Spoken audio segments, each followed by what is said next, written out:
I carabinieri di Strana hanno denunciato per truffa una 26enne della provincia di Pavia, già nota alla giustizia. Collaudato il sistema che la truffatrice escogitava al telefono con le sue vittime. La donna, con dimestichezza, riusciva a spacciarsi per un qualificato operatore bancario antifrode.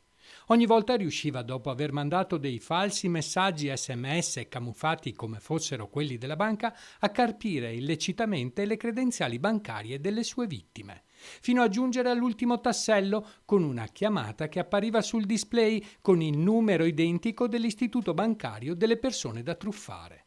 Vittima di questo raggiro un 67enne di Ponzano Veneto che, dopo aver eseguito la lettera e i consigli della donna, si è visto svuotare il suo conto corrente di 11.000 euro, direttamente accreditati su una carta prepagata a disposizione della 26enne.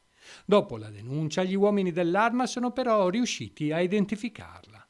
Per evitare queste truffe occorre ricordare una semplicissima regola, quella per cui una banca non chiede mai al proprio cliente di confermare le sue credenziali tramite SMS.